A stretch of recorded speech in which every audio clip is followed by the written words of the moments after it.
श्री शिवाय नमस्तुभ्यम। सभी भक्तों को मेरा प्रणाम स्वीकार हो। और जो भी भक्त है चैनल को जो है सब्सक्राइब करें, लाइक करें और ज़्यादा से ज़्यादा शेयर करें। आज के वीडियो में पंडित जी की कथा में बताया कि 27 जनवरी सोमवार को 3 महाशुभ संयोग बन रहे हैं। तो आपके जीवन में कष्ट है और बहुत ही ज़्यादा कष्ट है, बहुत ही आर्थिक तंगी है, पैसा नहीं टिकता और समस्याएं आती रहती हैं, तो जीवन बहुत ही दुर्लभ हो जाता है। तो यह उपाय अवश्य करें। श्री शिवाय नमस्तुभ्यम। और माघ महीने की प्रदोष भी, और माघ महीने का प्रदोष के दिन सोमवार भी 27 तारीख को पड़ रहा है, प्रदोष भी 27 तारीख को पड़ रही है और महीने की शिवरात्रि भी 27 तारीख को पड़ रही है। तीनों का समागम, तीन संयोग, सोमवार 27 तारीख का ही प्रदोष और 27 तारीख को ही महीने की मासिक शिवरात्रि, तीनों का संयोग बन गया। हमने आशीष से कहा दुनिया के लोग कुंभ में त्रिवेणी के घाट पर जा रहे हैं, पर मेरे भोले बाबा ने यहाँ त्रिवेणी इकट्ठी कर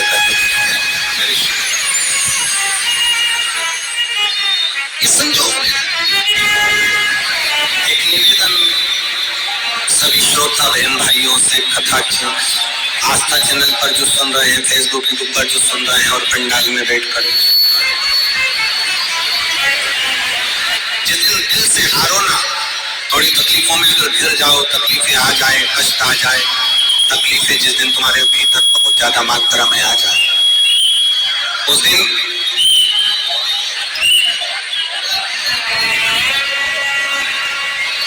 तीन बेलपत्र, एक बेलपत्र में पीला चंदन, बीच वाली पत्ती।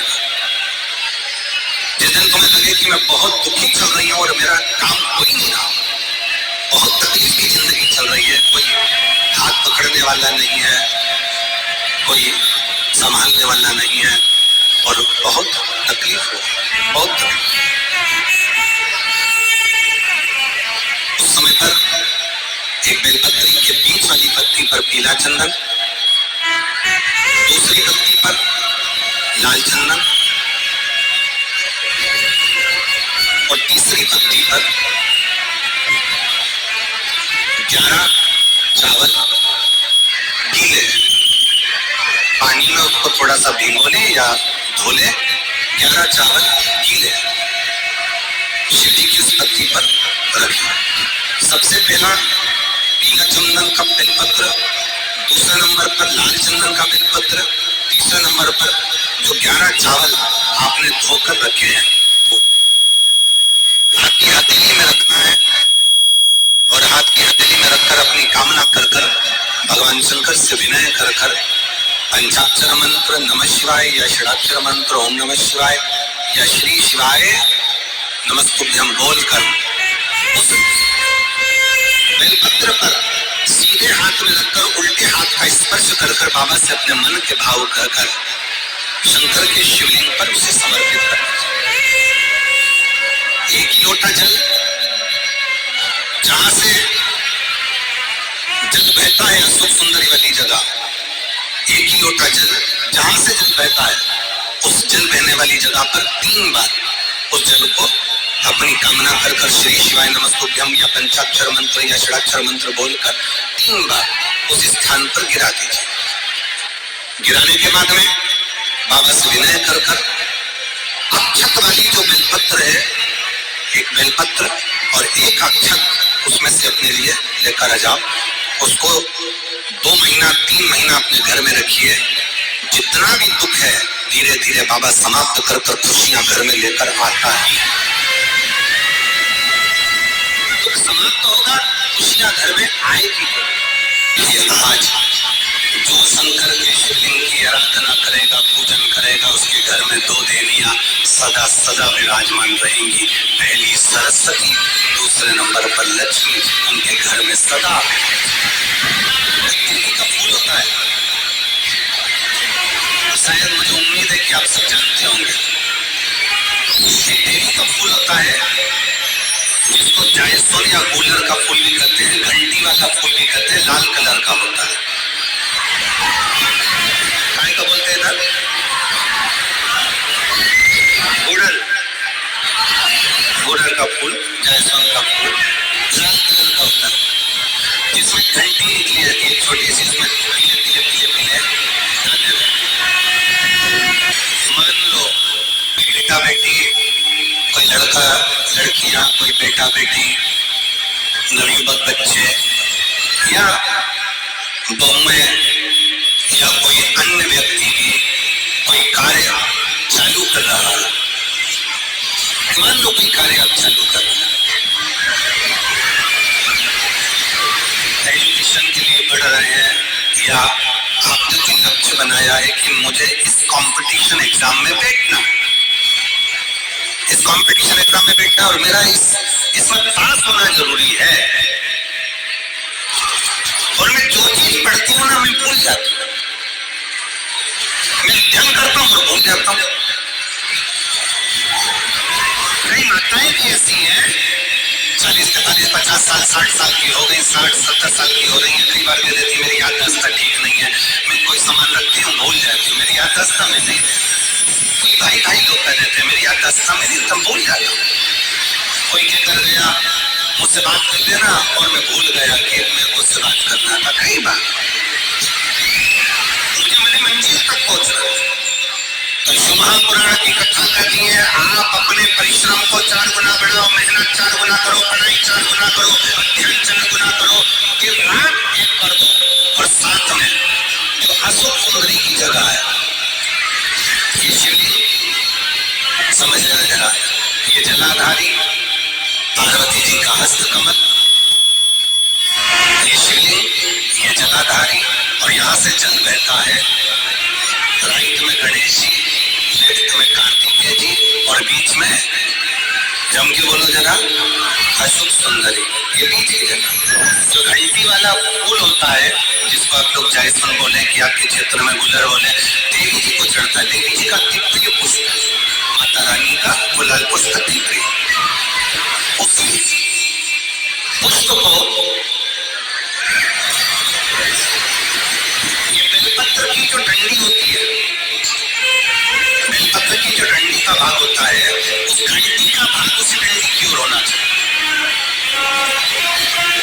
जैसे फूल की जो अंदर की घंटी जो निकली हुई है उसका भाग ऐसा डंडी की ओर होना चाहिए। मतलब आपको बेलपत्री पर ये फूल को इस तरह से रखना पड़ेगा, मतलब उसका जो घंटी का भाग है नहीं फूल फिर आपको फूल मिल गया। और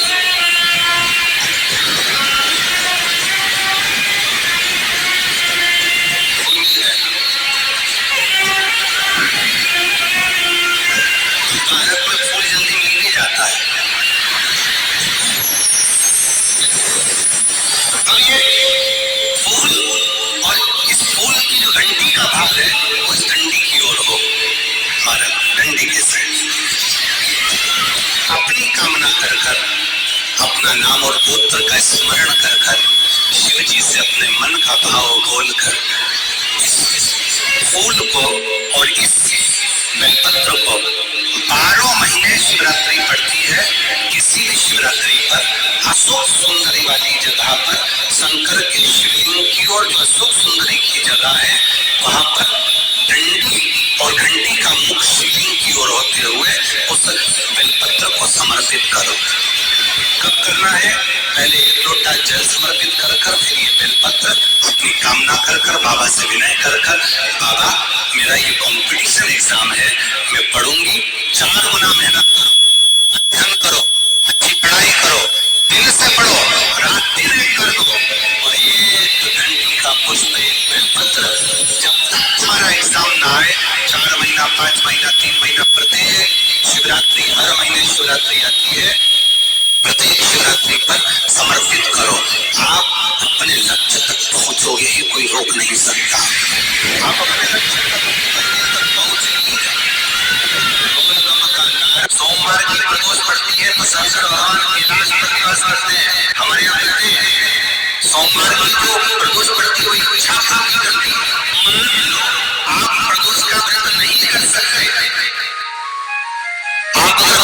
सके। तो प्रदोष के दिन, प्रदोष काल में शाम का समय सूर्यास्त का कुछ पल कुछ घड़ी के पहले से लेकर बाद प्रदोष काल के अंतर्गत आप शंकर जी के मंदिर में जाकर एक लोटा पानी 5 बेलपत्र यदि समर्पित करते हैं तो संपूर्ण प्रदोष का फल आपके भाग्य में प्रबल हो जाता है। जो बेटियां ससुराल में दुखी है, बहुत कष्ट में है, या आपस में समाज पति पत्नी का नहीं बन रहा है, या कोई विवाहित वाली बात है, उनमें मत जाना। एक बार बाबा देव महादेव का एक भाव जरूर प्रकट करना। महाराज श्री अवधूतेश्वर महादेव का नाम लेते। कौन सा महादेव? अवधूतेश्वर महादेव का नाम लेकर थोड़ी सी मूंग, हरी जो मूंग होती है, उस मूंग को गला लीजिए पानी में। गलाने के बाद उस मूंग को शिव मंदिर में ले जाकर भगवान जो नंदीश्वर विराजमान होते हैं वहां रखकर 7 बेलपत्र उस मूंग पर चढ़ाकर बेलपत्र मेरे देव महादेव को अवधूतेश्वर महादेव के नाम से समर्पित कर दीजिए। वो मूंग उठाकर गौशाला में या रोड पर कोई नंदी दी जाए, या गौशाला में कोई नंदीश्वर हो तो उस नंदी को वो मूंग खिलाता जाए थोड़ी सी। 3 या 4 प्रदोष करोगे, माता ही पहुंचेगी, आपस में प्रेम बढ़ जाएगा, बेटी को सम्मान मिलना प्रारंभ हो जाएगा और टेंशन समाप्त। परिवार में आप 12 महीने की शिवरात्रि करते हैं, सोमवार का व्रत करते हैं, या प्रदोष का व्रत करते हैं, या प्रदोष करते हैं, या सोमवार की अष्टमी करते हैं, या शिवरात्रि का व्रत करते हैं। अगर इतना चावल आप भगवान शंकर को चढ़ा रहे हो तो उसमें से एक चावल का दाना पीला कर कर चढ़ाना पड़ता है। चंदन में पीला कर कर, केसर में पीला कर कर, या हल्दी में पीला कर कर उसको एक दाना चावल का पीला चढ़ाना चाहिए। क्यों? हम भगवान शंकर को पीले चावल के माध्यम से निमंत्रण दें कि आज सोमवार की अष्टमी है, या पशुपति व्रत है, या हमारा ये व्रत है, या सोमवार है, या प्रदोष है, या अन्य। बाबा आप हमारे यहाँ पधार। पंडित जी जो भी उपाय बताते हैं वह आप नियम पूर्वक करते हैं तो आपको 100% लाभ होता है। साथ ही प्रभु के शरण में रहते हुए उपाय करते हैं और भोलेनाथ ऐसे हैं जो हमारे भाग्य में लिखा दुख भी सुख में बदल देते हैं और जो भी कष्ट होता है सभी दूर होते हैं। और माँ जगत जननी माँ पार्वती हमारे घर में सुख समृद्धि लेकर आती हैं और शिवलिंग के पूजन से हमारे घर में सुख संपदा और कष्ट निवारण उपाय मिलते हैं। तो हमारे इस चैनल में कष्ट निवारण उपाय, दुख, आर्थिक तंगी और जीवन में बहुत ही बड़ी समस्याओं के लिए उपाय बताए जाते हैं जो करके आपको 100% का लाभ होता है और भक्ति में रहते हुए अपने जीवन को सफल बनाते हैं। दिन में 11 बार श्री शिवाय नमः तुभ्यम मंत्र का जाप अवश्य करें। आपके जीवन में कभी कष्ट नहीं आएगा, घर में सुख समृद्धि होगी और सभी प्रकार की मुश्किलें टल जाएंगी। श्री शिवाय नमस्तुभ्यम, श्री शिवाय नमस्तुभ्यम, श्री शिवाय नमस्तुभ्यम।